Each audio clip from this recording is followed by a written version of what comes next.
কক্সবাজারের টেকনাফে মুরগির ফার্মে চাকরির প্রলোভন দেখিয়ে অপহরণ, পরে মুক্তিপণ না পেয়ে হত্যা করা হয় সুজন চাকমা নামের এক যুবককে।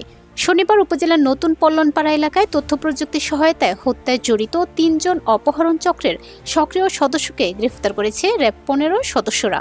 গত রোববার বিষয়টি নিশ্চিত করেছেন র্যাব ১৫ এর অধিনায়ক লেফটেন্যান্ট কর্নেল মোহাম্মদ কামরুল হাসান। অপহরণ চক্রের সদস্যরা হলেন উপজেলার ইসলামাবাদ এলাকার বাসিন্দা মোহাম্মদ ইসলামের ছেলে ইয়াসিন উর্ফে সাইফুল, একই এলাকায় সৈয়দ করিমের ছেলে মোহাম্মদ ইয়াসিন উর্ফে কালু ও নজির আহমেদের ছেলে শাহাবুদ্দিন। লেফটেন্যান্ট কর্নেল মোহাম্মদ কামরুল হাসান বলেন, সামাজিক যোগাযোগ মাধ্যমে চাকরির প্রলোভন দেখিয়ে দীর্ঘদিন ধরে সক্রিয় ছিল এই অপহরণ চক্র। বাংলাদেশের বিভিন্ন অঞ্চল থেকে মানুষকে চাকরি দেওয়ার প্রলোভন দেখিয়ে টেকনাফ থানা এলাকার বিভিন্ন নির্জন স্থানে অবৈধভাবে আটকে রেখে মারধর করে, এমনকি অপহৃত ব্যক্তিদের আত্মীয় স্বজনকে খুন সহ ভয়ভীতি দেখিয়ে মুক্তিপণ আদায় করে আসছে।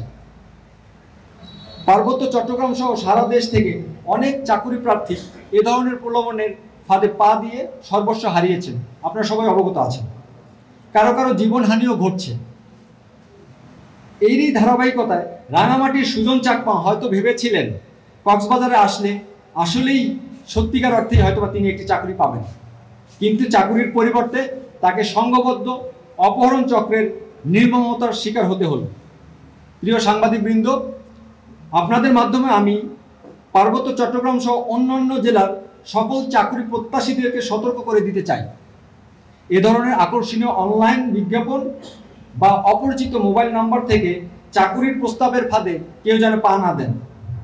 এদিকে গত ৪ সেপ্টেম্বর উপজেলার পাহাড়ছড়া চৌকিদারপাড়া এলাকায় অস্ত্র ঠেকিয়ে পাহাড়ের পাশের কৃষি জমিতে কাজ করার সময় স্থানীয় ২ কৃষক সহ এক রাখালকে অপহরণ করেছে অপহরণ চক্র। সবশেষ পুলিশ ও ভুক্তভোগীদের তথ্য অনুযায়ী গত ১ বছরে টেকনাফের বিভিন্ন এলাকা থেকে ১৩৯ জনকে অপহরণের ঘটনা ঘটেছে।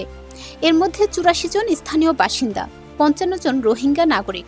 অপহরণের শিকার ব্যক্তিদের মধ্যে অন্তত ৮০ জন মুক্তিপণ আদায় করে ছাড়া পেয়েছেন বলে ভুক্তভোগীদের পরিবার সূত্রে জানা গেছে।